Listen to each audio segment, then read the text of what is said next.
Lucas 10, 38 e 39. Ora, quando iam de caminho, entrou Jesus numa aldeia, e certa mulher, por nome Marta, o recebeu em sua casa. Tinha esta uma irmã chamada Maria, a qual, sentando-se aos pés do Senhor, ouvia a sua palavra. Que Deus nos abençoe.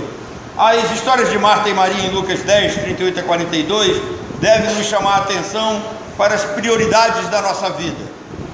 Nesse breve relato, nós vemos duas irmãs que receberam a mesma educação, muito parecidas, mas que reagem de maneira bem diferente quando recebem a Jesus em casa.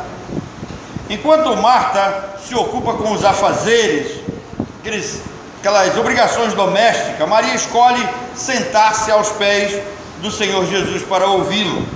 Um detalhe interessante é a maneira como Lucas, diferente de João, omite o nome da aldeia ou do povoado, que é Betânia. A Betânia ficava próximo de Jerusalém, mais ou menos uns 10 quilômetros, e era comum Jesus passar pela aldeia. E Lucas omite, talvez porque Betânia não era um nome assim tão familiar para o seu amigo Teófilo, a quem esse evangelho foi escrito. Para aqueles que não sabem, Lucas escreveu esse evangelho para um amigo chamado Teófilo. Então parece que ele omite algumas coisas assim que são importantes para nós, mas ele não faz menção, ou porque também Betânia poderia não ter nenhuma importância para Teófilo, né? Aliás, Betânia só se tornou famosa após a ressurreição de Lázaro. Era um lugar completamente ignorado. E Lucas também omite a amizade que há entre Jesus e a família de Lázaro, né? Entre os irmãos. Jesus era amigo de Lázaro, Marta e Maria. Sempre que Jesus passava por Betânia, hospedava-se na casa deles. E o contexto vai nos mostrar que Jesus estava a caminho de Jerusalém para ser morto. Ou seja, Jesus estava vivendo já os últimos dias e os seus inimigos já planejavam a sua morte. O cenário estava sendo montado para a crucificação. Lucas também chama Marta, de certa mulher, omitindo a amizade que havia entre Jesus e a casa de Lázaro. Marta é um nome que vem do aramaico e que significa senhora.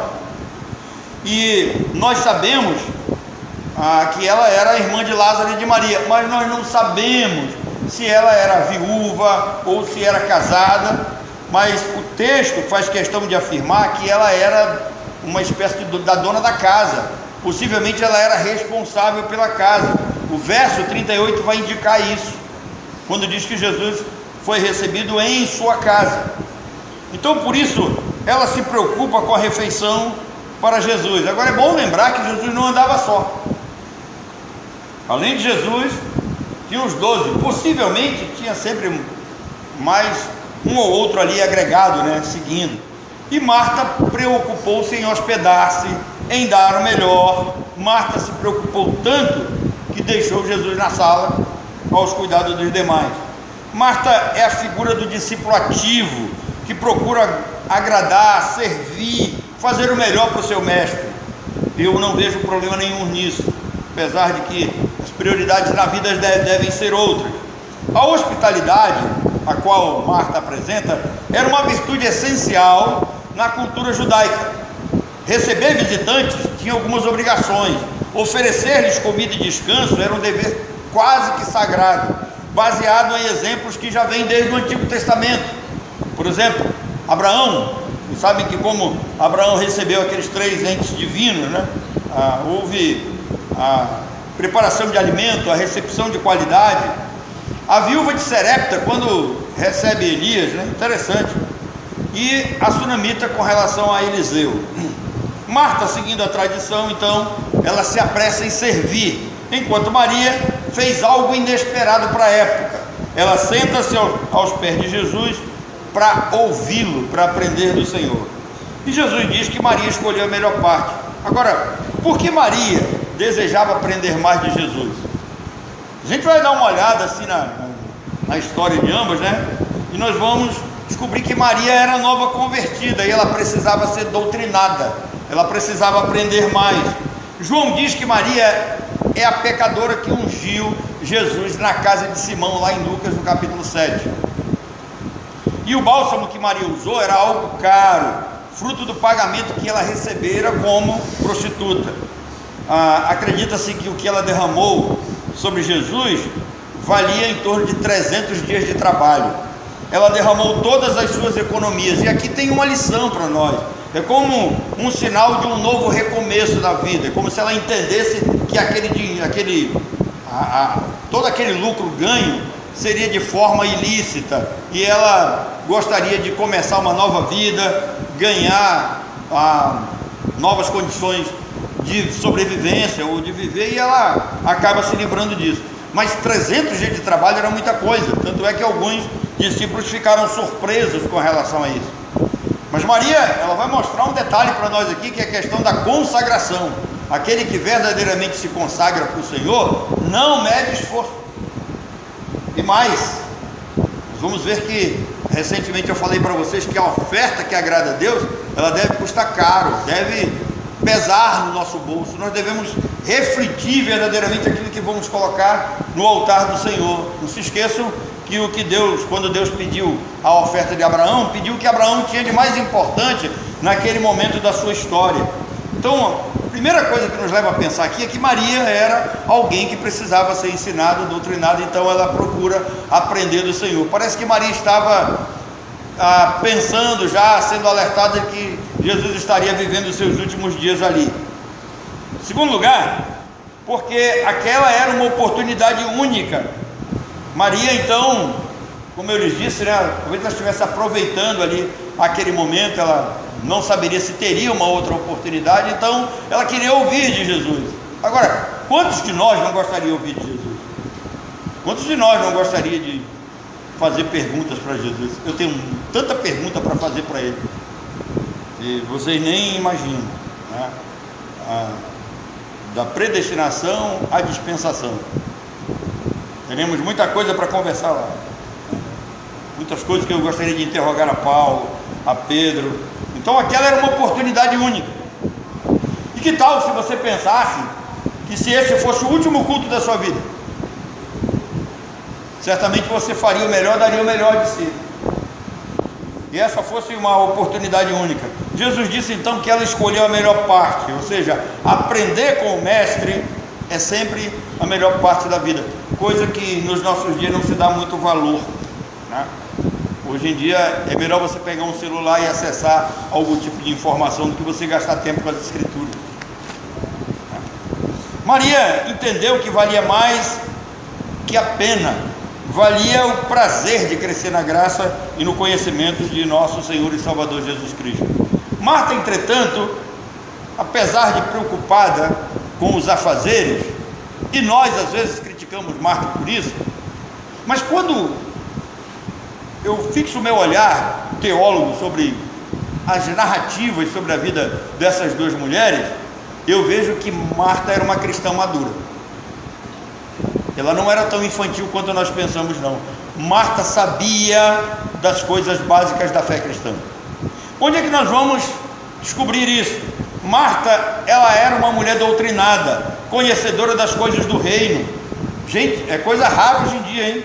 Quando nós olhamos a narrativa de João, no capítulo 11, no verso 20, quando Jesus chega para ressuscitar Lázaro, é Marta quem vai ao encontro de Jesus. E ela não vai saudar o mestre, dessa vez, ela não vai para oferecer hospitalidade para ele. No verso 21 ela diz: Senhor, Tu és o Senhor da vida e da morte. No verso 22, ela diz: Senhor, Tu podes ressuscitar o meu irmão, porque Tu és o ungido, Tu és o Messias que havia de vir. Marta, ela cria na soberania de Deus, ela sabia que Jesus era o Senhor. No verso 24, prova que Marta conhecia muito bem a doutrina da ressurreição e do arrebatamento dos salvos. O verso 27 mostra que Marta tinha convicção de que Jesus era de fato o Messias, que Jesus era Deus encarnado. Graças a Deus que Maria ficou aos pés de Jesus. Se não fosse Maria, jamais saberíamos da maturidade de Marta. Queridos, todo crente tem dentro de si uma Marta e uma Maria. Todos nós. E elas nos dividem. Geralmente nós estamos divididos entre os nossos afazeres, as nossas responsabilidades e o serviço do Senhor. Marta representa as nossas obrigações, nossos deveres sociais, as coisas que nos preocupam, aquilo que nos inquieta: sustento, saúde, vida familiar, vida conjugal, vida profissional, trabalho, escola. Isso é pecado? Claro que não. A princípio não, a não ser quando isso tira o primeiro lugar do Senhor das nossas vidas. Aí passa a ser pecado. Porque quer você queira ou não, nós temos o dever de buscar em primeiro lugar o reino de Deus e a sua justiça. Nós temos o dever de amar a Deus sobre todas as coisas. Então, a grande maioria dos crentes entra na igreja com um avental e uma vassoura na mão. Não sei se você já parou para pensar nisso. Mas eu olho quantas Martas preocupadas com a ornamentação, comida, vassoura e avental na mão, e Jesus no canto. Gente que acha que vida espiritual não é tão importante assim.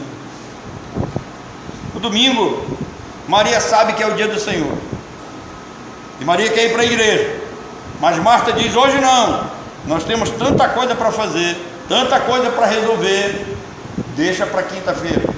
E quando chega na quinta-feira, não, estamos cansados, deixa para o próximo domingo. Jesus disse a Marta que enquanto o nosso coração estiver preso aos afazeres, será impossível dar atenção devida para Jesus. Irmão, ninguém pode amar dois senhores, não tem como. Isso é uma lei da física, tá? Não se pode ocupar mesmo espaço, ao mesmo tempo, não tem como.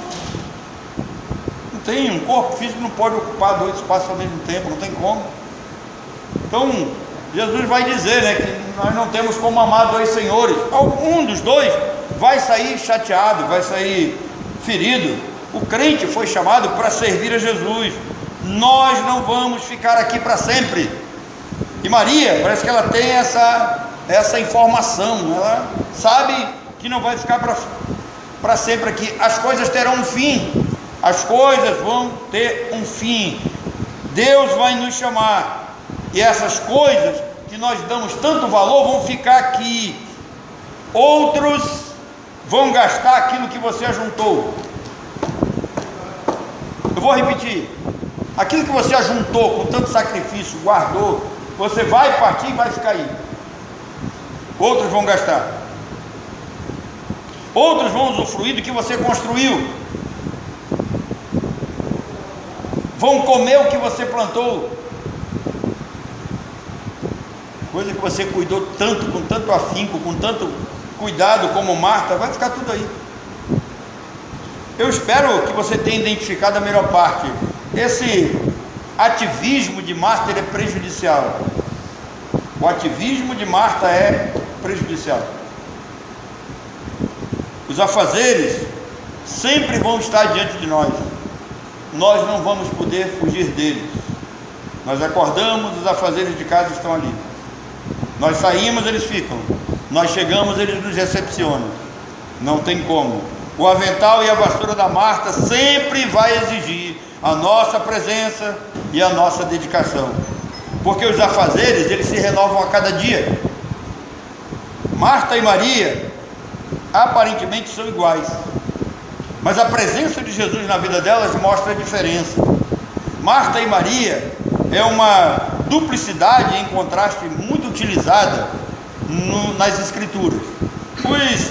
Os rabinos, eles sempre usavam essa duplicidade para ensinar os seus discípulos. E Jesus, como um rabino de primeira gabaritado, ele usou esse método de maneira brilhante. Se não, vejamos, o que é a duplicidade? Jesus disse: ninguém pode amar dois senhores. Então a duplicidade é um ato de contraste. A duplicidade é em contraste. Ninguém pode amar dois senhores. Depois Jesus falou do joio e do trigo. Jesus falou do rico e do mendigo. Jesus falou de Marta e de Maria. Então, essa duplicidade, Jesus fala de dois caminhos: um é largo e fácil, e o outro é estreito, apertado. Então, os rabinos da época usavam muito essa duplicidade em contraste para ensinar. E Jesus usa isso de maneira muito brilhante. Para quê? Para chamar a nossa atenção. Marta e Maria. O que deve verdadeiramente mudar na nossa vida quando estivermos diante de Jesus? Marta é necessário? Sim, mas Maria também é. Temos as nossas obrigações, os nossos afazeres? Sim, temos, mas também nós temos as nossas obrigações espirituais. Preste atenção que quando Moisés leva a palavra ao faraó para libertar o povo de Israel do Egito, a palavra de Deus é: deixa o meu povo ir para que me sirva. Irmãos, Deus nos chamou para servi-lo. Nem olhos viram, nem ouvidos ouviram que Deus tem preparado para aqueles que o amam. Nós nos preocupamos com essas coisas aqui embaixo. A gente quer fazer certas coisas aqui, quer usufruir do que tem aqui. Gente, Deus tem coisa superior para isso.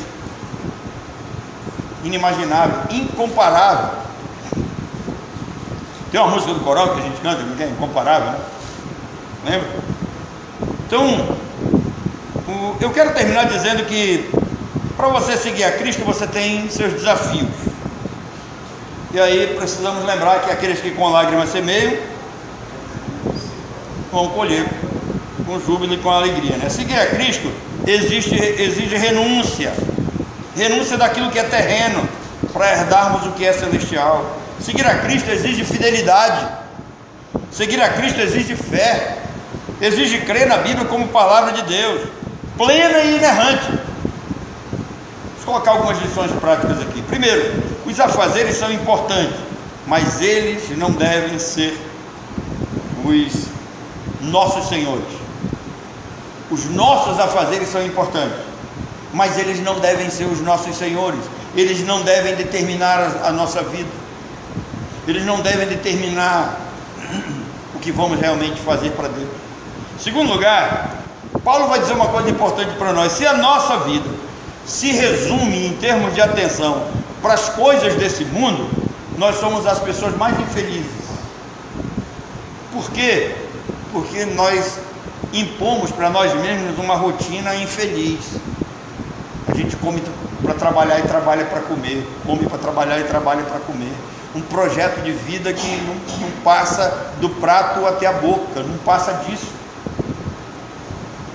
E levanta-se estressado, aquela correria, tem que se fazer, e aí a gente acaba impondo ainda mais atividade sem nenhuma necessidade.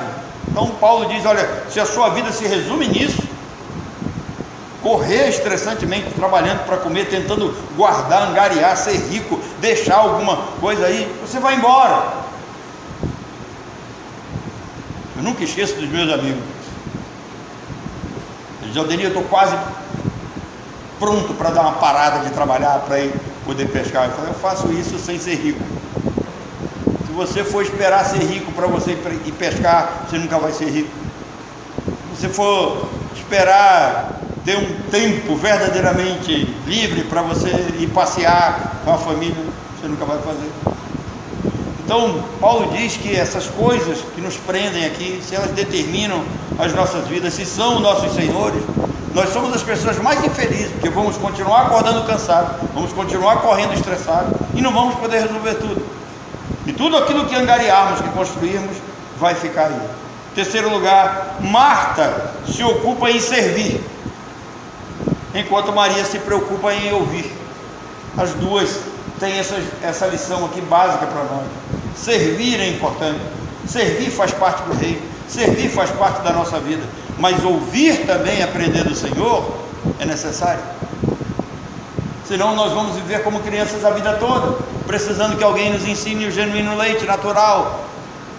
Paulo diz: olha, eu dei leite para vocês em Corinto, vocês são crianças, porque até agora vocês não amadureceram, vocês não cresceram. Tem gente que pensa que talvez a única coisa que eu sei ensinar é a soberania de Deus, a eleição e tal. Eu sei tanta coisa que vocês nem imaginam, mas enquanto vocês não aprenderem essas coisas básicas, eu não posso passar para outra. Um dia alguém aqui me disse: pastor, por que o senhor não dá o livro do Apocalipse completo para nós, versículo por versículo? Eu falei: não aprendeu nem Gênesis ainda, que é Apocalipse.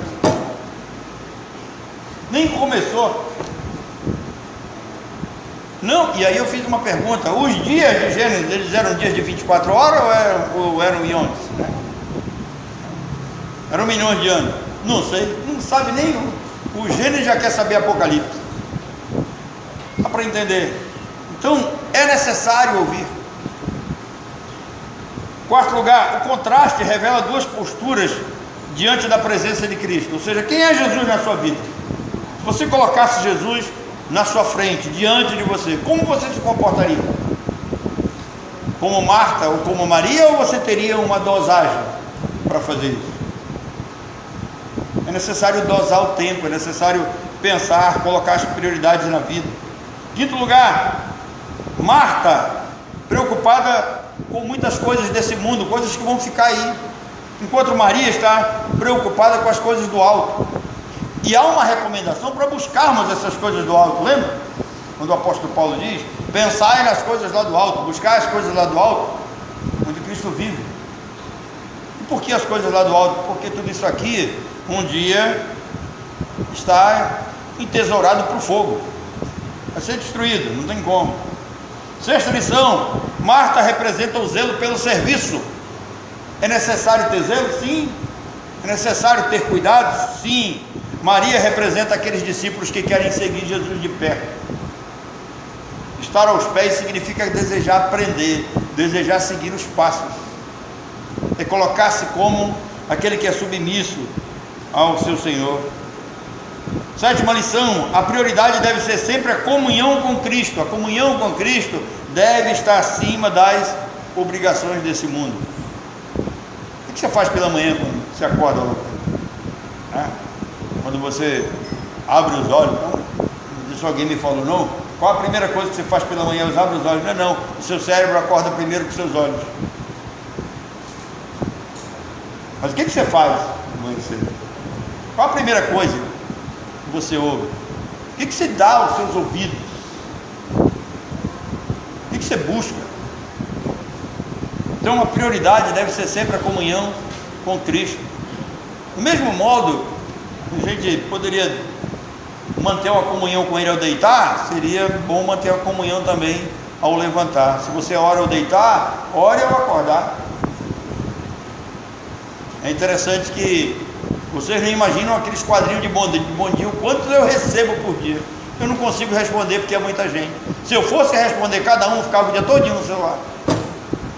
Não tem como. Mas ao invés de você mandar um quadro de bom dia para mim, ore por mim. Gaste um tempo em oração, é melhor. Então tem gente que manda bom dia para o outro, mas não ora pedindo para Deus dar um bom dia. Pense nisso. Estou dizendo que você não deve mandar, eu agradeço aqueles que mandam, mas eu peço perdão porque eu não tenho tempo para responder a tudo. Oitava lição, é preciso desenvolver equilíbrio entre serviço e devoção. Preste atenção numa coisa. Um dia Jesus Cristo disse: eu sou o pão da... E ele também disse: nem só de pão viverá o homem. Então a gente tem que saber dosar essas coisas. Nós temos nossas obrigações, nós temos o que fazer, mas também aquele tempo que é dedicado ao Senhor, nós não podemos roubar dele.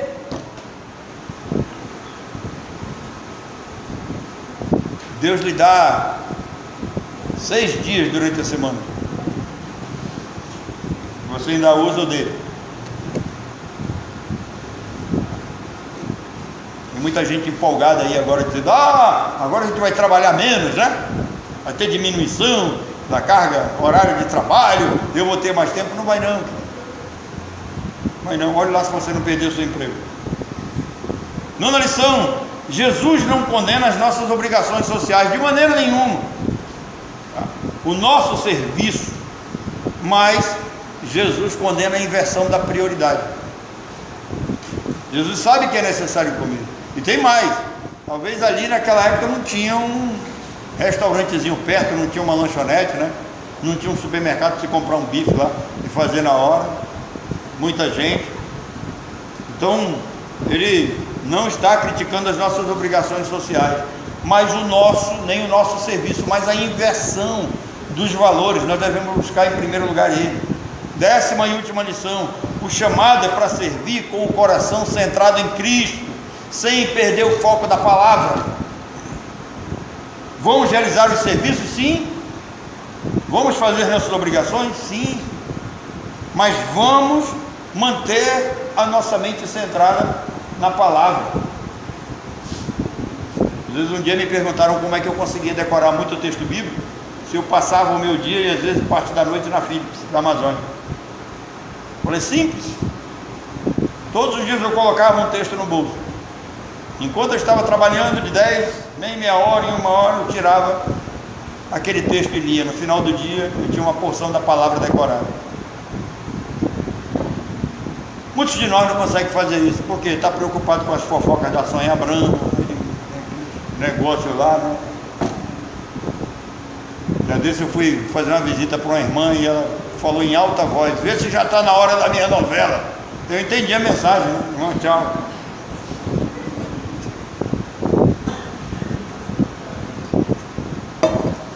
Fique com a sua novela. Vou embora. Irmãos, eu não falei o tema no início dessa vez, mas eu fiz de propósito. Porque hoje nós estamos diante de uma celebração especial. Hoje a Diná completa 90 anos. E o contexto dessa temática tem a ver com ela. Porque a Diná é uma irmã que desde que chegou aqui, ela tem um pouco de Marta e um pouco de Maria.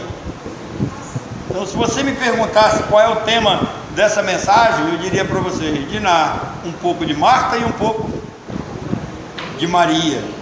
Há momentos em que a Marta predomina. Ela chega aqui, ela limpa, ela lava, ela arruma, ela esconde as válvulas da minha panela de pressão, ou das panelas de pressão, ela perde as borrachas, ela arruma tudo do jeito dela. Eu deixo uma coisa de um jeito, aí quando está arrumado do outro jeito, eu sei, a Diná passou por aqui. Tem dia que o negócio está num lugar, tem dia que está no outro. A Diná tem um pouco de Marta, né? Então, quando a Marta predomina, ela vem disposta a lavar, arrumar. Todas as vezes que nós estamos aqui, seja bazar, seja limpeza, a Diná sempre está conosco, sempre dá o ar da sua presença, ao qual nós somos muito, eternamente gratos. Mas também Diná tem um pouco de Maria, né? Diná gosta de ler, Diná estuda, ouve, pergunta, né? Com o desejo de saber mais sobre o Senhor. Essa é a nossa Diná.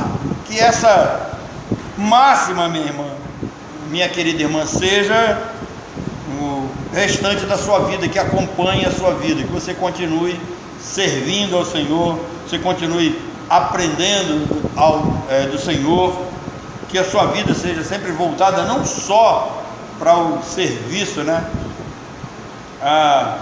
Eu diria assim, manual, mas que também você continuasse crescendo na graça e no conhecimento de nosso Senhor e Salvador Jesus Cristo.